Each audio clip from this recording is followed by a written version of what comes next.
أشهد أن لا إله إلا الله وحده لا شريك له وأشهد أن محمدا عبده ورسوله أما بعد فأعوذ بالله من الشيطان الرجيم بسم الله الرحمن الرحيم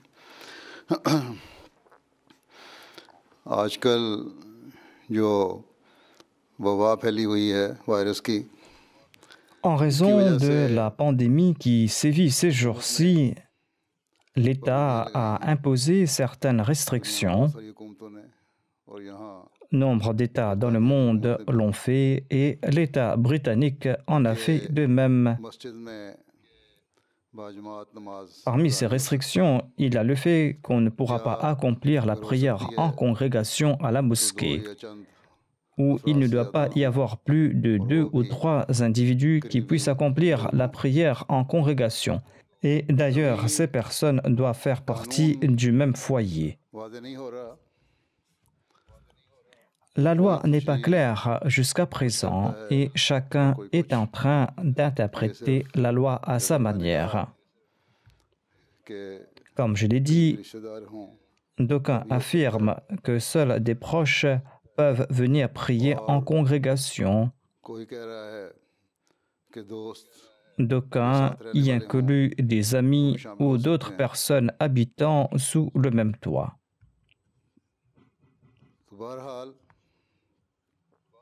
En tout cas, en pareille situation, tant qu'il n'y a pas de précision, on ne peut pas accomplir la prière de Juma. Étant donné que certains faits concernant la prière de Juma méritent des éclaircissements, c'est pour cette raison qu'après avoir pris conseil, j'ai pris la décision de vous présenter un message de mon bureau et de m'adresser à vous au lieu de prononcer un sermon. Et j'ai décidé de ne pas accomplir la prière de Juma. Écouter le sermon du calife le vendredi sur la MTA fait partie des habitudes des gens.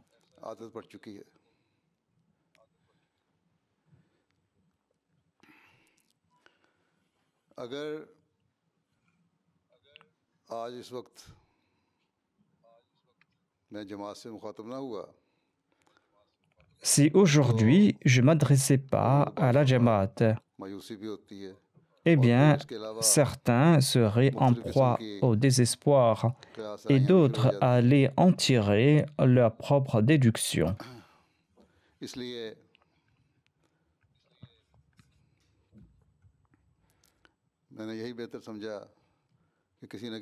C'est pour cette raison que j'ai préféré m'adresser à la Jamaat par un moyen ou un autre et j'ai décidé de vous présenter un message de mon bureau.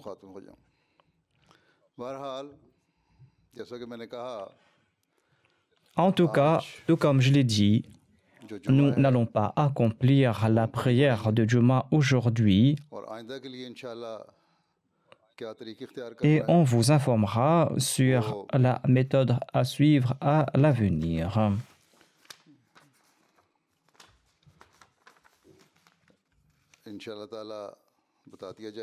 Inch'Allah, on va vous informer à ce sujet. Nous ne pouvons pas rater la prière de Juma pour une longue période non plus. Il est important pour moi d'être en contact avec la Jamaat. Et en raison du contexte actuel, il est encore plus important d'être en contact avec la Jamaat. C'est pour cette raison que nous allons trouver une solution après avoir consulté les avocats et les personnes concernées. Aux membres de la Jamaat, je dis ceci. Là où l'État a interdit de se rendre à la mosquée en raison de cette maladie,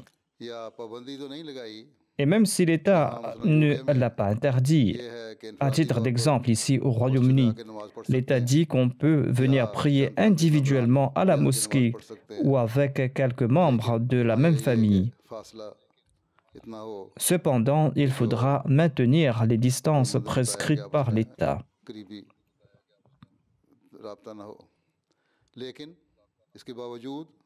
Cependant, même en de telles situations, on ne pourra pas prier en congrégation. Tout le monde ne pourra pas venir prier en congrégation à la mosquée. En pareille situation, les membres de la Jamaat doivent prier en congrégation à la maison. Les gens à la maison doivent accomplir la prière de Jumma et on doit prononcer le sermon en puisant dans les balfouzat, dans les ouvrages de la Jamaat ou dans les livres du Messie premier l'Islam, en tirant ces sermons dans d'autres livres, dans les journaux Al-Fazal ou Al-Hakam ou d'autres journaux de la Jamaat. Un jeune mature de la famille ou un homme adulte de la maison peut prononcer le sermon et diriger la prière du vendredi. En tout cas, on ne peut pas abandonner la prière de Juma pour une longue période. Lorsqu'on va préparer le sermon qu'on va prononcer à la maison, eh bien, il faudra faire des recherches à ce sujet. Et grâce à ces recherches, l'on va accroître sa connaissance. Ainsi, l'on va tirer des avantages religieux et spirituels grâce à ces restrictions imposées par l'État. On va tirer ces avantages en s'asseyant à la maison. Et l'on va aussi accroître sa connaissance. Le journal Al-Hakam a réuni les opinions des gens ces jours-ci et les gens racontent comment ils passent leur temps à la maison. La majorité des gens disent qu'ils ont le temps pour étudier le Coran, les hadiths, les livres du Messie premier l'Islam, ainsi que la littérature de la Jamaat. Et grâce à cela, ils sont en train d'accroître leurs connaissances religieuses.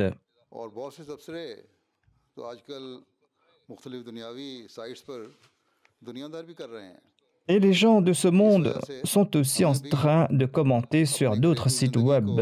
Ils affirment que ces restrictions leur ont accordé l'occasion d'améliorer leur vie familiale.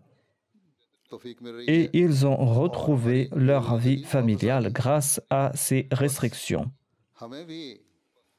Ainsi donc, nous devons nous aussi améliorer notre vie familiale. Nous devons nous soucier de l'éducation morale de nos enfants durant cette période.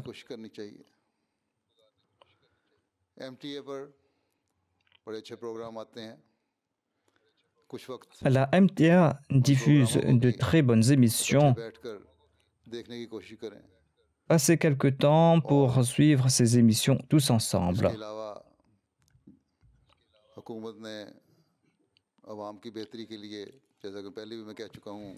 L'État a donné des directives pour protéger la santé de la population, pour protéger votre santé. L'État a aussi mis en place des lois à cet égard. Il faudra respecter à la lettre ces lois et ces directives. Et plus que tout comme je l'avais mentionné dans mes précédents sermons, priez beaucoup. Par la prière, nous allons attirer les faveurs divines et nous allons améliorer notre condition spirituelle et physique. Voilà ce que nous a conseillé le Messie premier l'Islam. En pareille situation, il nous recommande vivement de demander pardon à Allah. Il nous demande de purifier nos cœurs et d'accomplir de bonnes œuvres.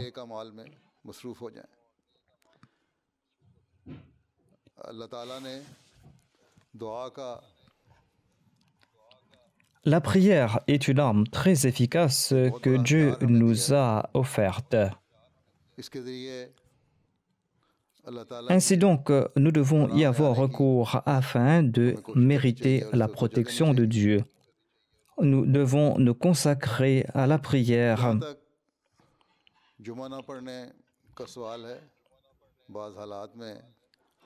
En certaines situations, on est exempté de la prière de Juma et de la prière en congrégation, selon certains hadiths.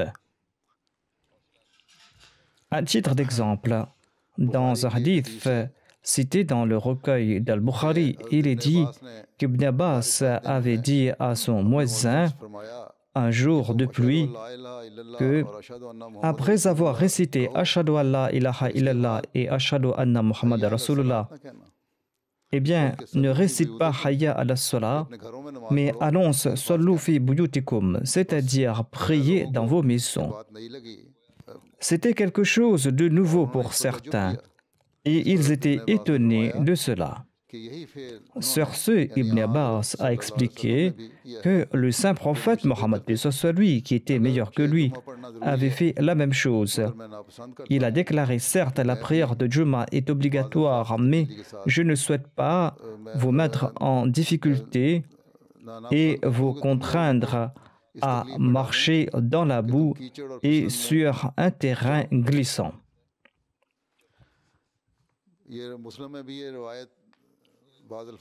Le même hadith a été relaté dans le Sahih Muslim avec quelques différences. Un jour de pluie, Ibn Abbas avait dit à son muezzin, ne récite pas Hayya ala Salah après avoir récité Ashhadu an la ilaha illallah et Ashhadu anna Muhammad Rasulullah, mais récite Sallu fi buyutikum, c'est-à-dire priez dans vos maisons. Le rapporteur déclare que c'était nouveau pour les gens, mais Ibn Abbas a expliqué, vous vous en étonnez, tandis que le saint prophète Mohammed, lui, qui était meilleur que moi, avait fait la même chose. Certes, la prière de Juma est obligatoire, mais je ne souhaite pas vous mettre en difficulté et vous contraindre à marcher dans la boue et sur un terrain glissant. Allama Imam Nabawi explique à ce propos que ce hadith prouve que l'on est exempté de la prière de Juma en raison de la pluie. Nous avons la même opinion, dit-il, et telle est l'opinion d'autres fuqaha. L'imam Malik, quant à lui, a une opinion contraire à cela, mais Allah, c'est le mieux.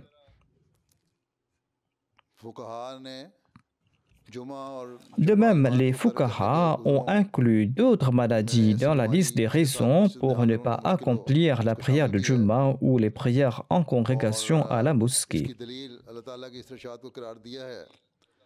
Et il présente comme argument l'énoncé de Dieu qui affirme qu'il n'a pas rendu la religion difficile pour les hommes. C'est pour cette raison que le saint prophète Mohammed, lui, n'était pas parti à la mosquée. Lorsqu'il était tombé malade, il a demandé à Abu Bakr de diriger la prière. C'est un hadith que l'on trouve dans le Sahih Bukhari et dans le Sahih Muslim.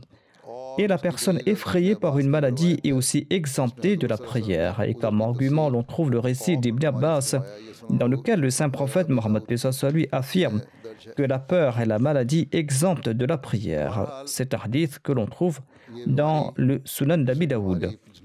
En tout cas, cette maladie peut se répandre et l'État a mis en place certaines mesures et certaines lois. Il est important de suivre la loi du pays.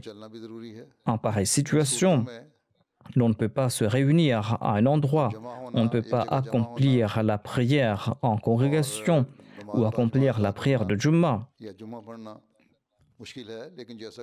Mais comme je l'ai dit, prenez l'habitude de prier en congrégation à la maison. Par ce faire, les enfants vont comprendre qu'il est obligatoire de prier en congrégation. Et même si on ne peut pas partir à la mosquée en raison de la situation, on doit respecter cette obligation à la maison. Il faudra être vigilant à cet égard. Lors de certains voyages, le Messie promet l'Islam n'avait pas accompli la prière de Juma. En tout cas, il existe de nombreuses raisons qui expliquent qu'il ne faut pas se rencontrer lorsque sévissent des maladies contagieuses et qu'il vaut mieux rester séparés et qu'on ne doit pas se réunir.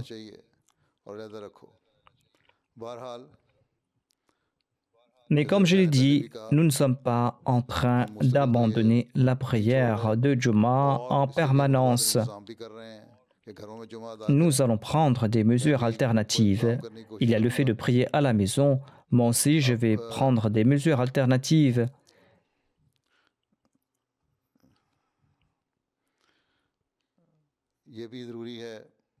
Prier pour qu'Allah nous accorde sa grâce.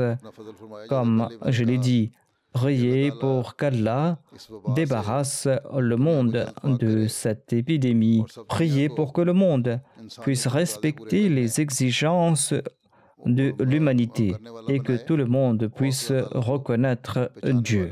Qu'Allah nous en accorde à tous la possibilité. Assalamu alaikum wa rahmatullahi wa barakatuhu.